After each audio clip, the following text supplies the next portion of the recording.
Hello YouTube, it's been a while but I'm back with a video sharing my experience of Reading Festival 2022. Just wanted to share my excitement, get my feelings out there, see if there's anybody else out there in the world wanting to discuss the festival. So this year was my first time going to the festival since 2019. I just went for the day on Saturday. I was due to go Saturday and Sunday, but as we all know, Rage Against the Machine unfortunately had to pull out of the festival, so that's a whole nother story, but I couldn't go on the Sunday, so I was going on the Saturday instead. For me, Reading Festival has always been a highlight of the summer. Ever since I was a child, I've always watched it on the television, and now to be able to go there, be there in person, see my favourite bands and artists live, it's just absolutely living the dream. I live about half an hour train journey from Reading, so it's super handy. So I got the train directly to Reading, got on one of the shuttle buses from the train station, literally 5-minute journey down the main road and into the festival site. I don't know why, but I love the journey into the festival. When you get off the train at Reading train station and you look across and you can see the festival site in the distance and the tents and the stages, it's just like you feel the build-up of excitement. You think, oh, it's so close. I love the walk along the Thames. Because I got a day ticket, I could go in the Green Gate. So you have this nice little walk along the Thames, see all the posh houses along the riverbank, all the barges and the boats, and just seeing everybody milling about and all the different like stalls, hair braiding stalls, Domino's, Subway. Just love it, just gets the atmosphere going. For me personally, I've always found it really easy and quick getting into the festival site. I have never done the camping aspect of it, so I can never comment on that. But with a day ticket, I've always found it so simple to get in. I got to the site about 3:30, 4:45, straight through the bag check, which is a little bit awkward because I had my EpiPens with me and the guy was like, "What are you allergic to?" So we had this whole discussion and that was a bit embarrassing, but it's fine.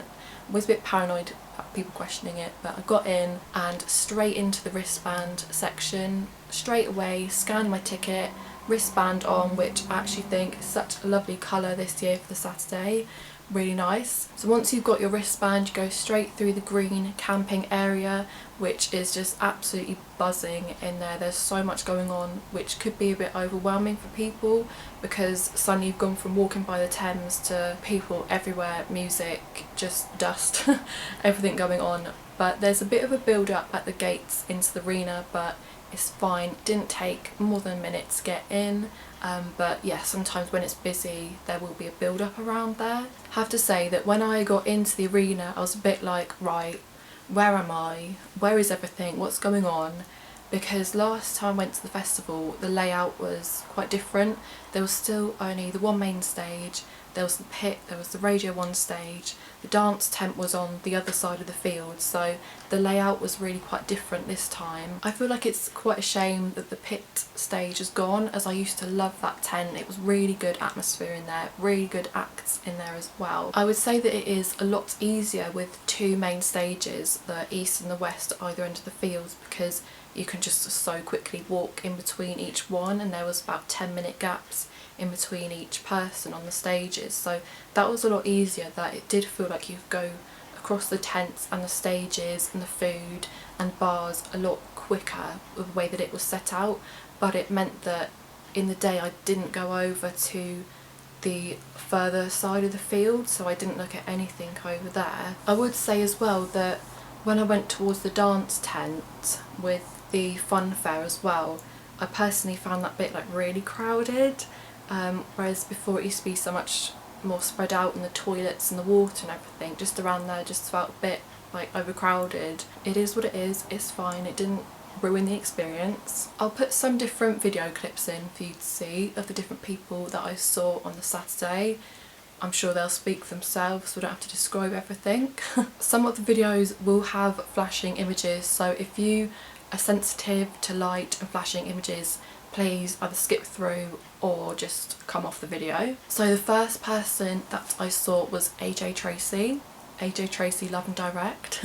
I love Tracey. I've seen him before in 2019 and he, I believe, was the replacement for Jack Harlow because he pulled out as well. There was a really decent crowd for AJ Tracey. I was quite far back, the crowd was pretty big, but he always pulls a decent crowd. He only had about half an hour set, but he had some absolute classics that just absolutely get you going in the festival spirit. Part of me in my head was like, oh, is he going to bring out H for Rain? Is he going to get someone on stage? But he didn't, but still it was really, really good. I think the crowd really got into it, and here's some video clips for you. I said say my name, first class back to LA, as soon as the lamp with a paper plane. Dudes was back in the end, 110 on the M trying to take a chance. Yeah, big fast second one back with the O's in black for the make it rain. Go and run down the spring, right wrist to left wrist to spring. She said what on, what's going on, why am I wet, yeah let's ring. Live and direct don't mean that I'm live, and live and direct means I'm building a vibe. Touch with a mind on God, I'm a rider, win and break bread from a fam I provide.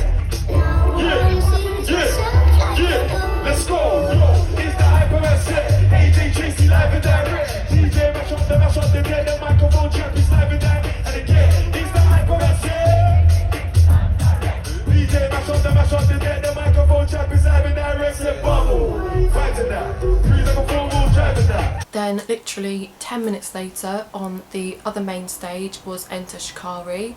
I have to say, I feel like Enter Shikari are just such a classic festival band. Like, you can't go to a festival and not see Enter Shikari. I was looking forward to their little speech about the sewage crisis and Thames water, but unfortunately the sound mysteriously went down.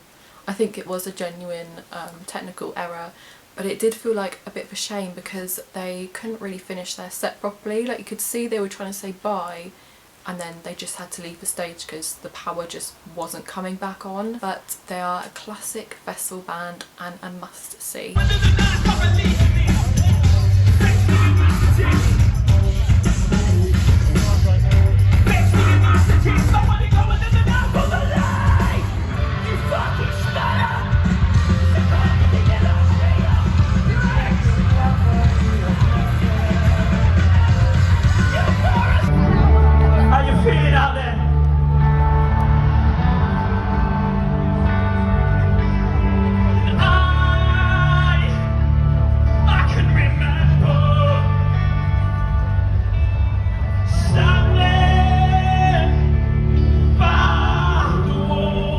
Around 5:30, 6 o'clock, we had a little bit of a sit down by the Festival Republic stage.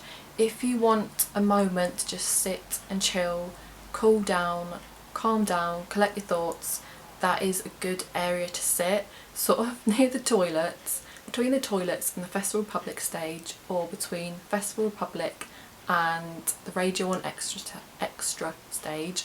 That's, I feel like, a really good spot to just sit and just chill for like 5 minutes and collect your thoughts. At that time of day as well, there's not many people about around there, and you can see some decent people on the stages, but it's not overcrowded, so you can just sit back, take it all in, enjoy it, eat some food because all the food stalls around that area as well, and just chill. So I highly recommend that if you just need a moment of quiet.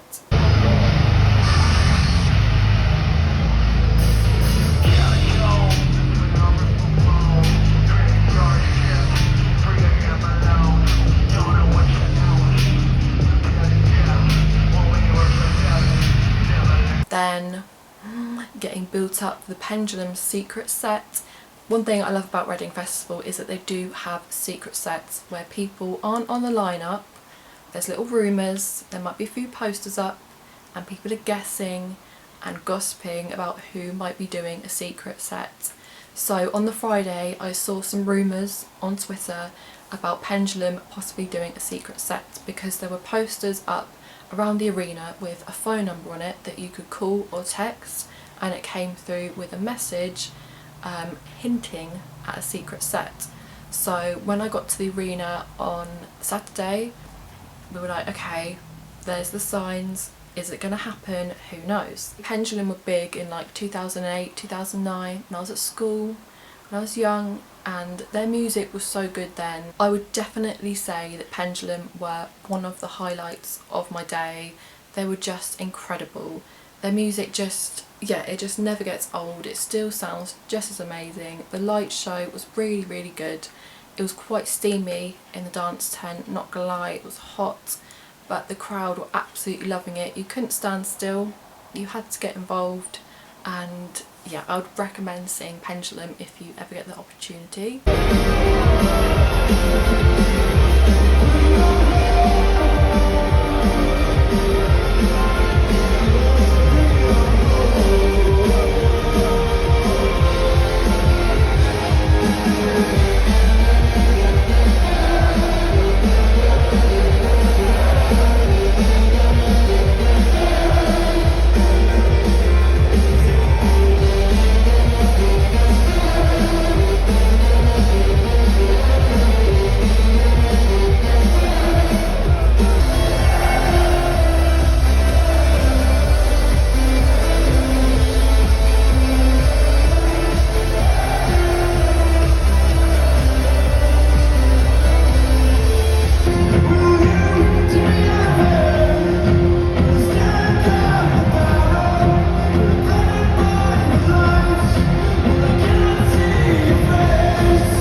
So the highlight of the whole day for me was Bring Me the Horizon. They were the band that I got my tickets for. I was absolutely buzzing to see them, couldn't wait. I would say that there was quite a short gap in between Pendulum finishing and Bring Me the Horizon starting, so it was like a really quick turnaround if you wanted to get water, go to the toilet and get there in time. But yeah, that was quite a quick turnaround. I loved it so much. I've never seen them live before, so this was my first experience and it was great, and I would go again and I would recommend. There was just so much energy, it was so colourful, you couldn't stand still. I was jumping up and down, hurt my voice, screaming and shouting. It was just so great, but I will let my videos do the talking because I will never give it justice. Ready Festival! How the fuck we feeling tonight? I said, how the fuck are we feeling tonight? We are Bring Me the Horizon. We're a band from Sheffield. It's very nice to be here tonight. Our job is to rock your fucking world. Your job is to do whatever the fuck you want. But if you stand still, you're a fucking knobhead. Alright? All together now.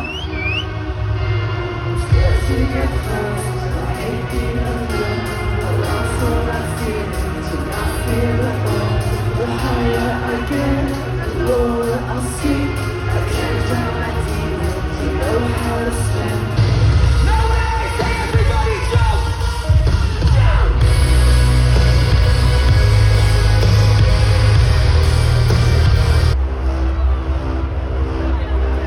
Push it back! Push it back! Push it back!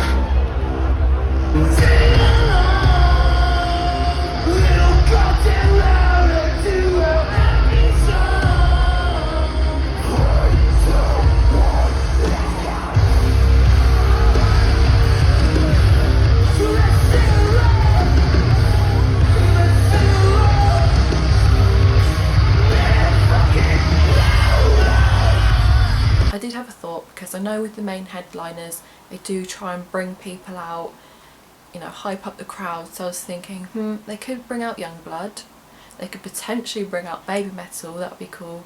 Didn't even cross my mind to think about Ed Sheeran. When Ollie said Ed Sheeran, I thought he said Eric. I was like, who is Eric? Who's Eric? No, Ed Sheeran. So that was a good crowd pleaser. That was really, really good to see.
try and watch the set back on BBC iPlayer just so I can see it from like the television point of view. Where I was stood, I couldn't see the whole stage. I could see enough, but I couldn't see like the full background, so it'd be good to watch it back just to get like a proper view of it all. Unfortunately, I couldn't see much of Arctic Monkeys because I had to get a train back, and in this day and age the trains aren't that frequent, so I had about 2 trains left to get before I was stranded at Reading train station. Please let me know if you were there.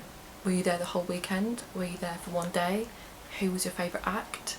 I know that Reading have said they've booked 3.5 headliners for next year, which is exciting. I couldn't even predict who they might be, so let me know your predictions in the comments. You can follow my Instagram, I'll put it on the screen if you want to see more pictures and videos of the festival. Thank you very much for watching, and goodbye.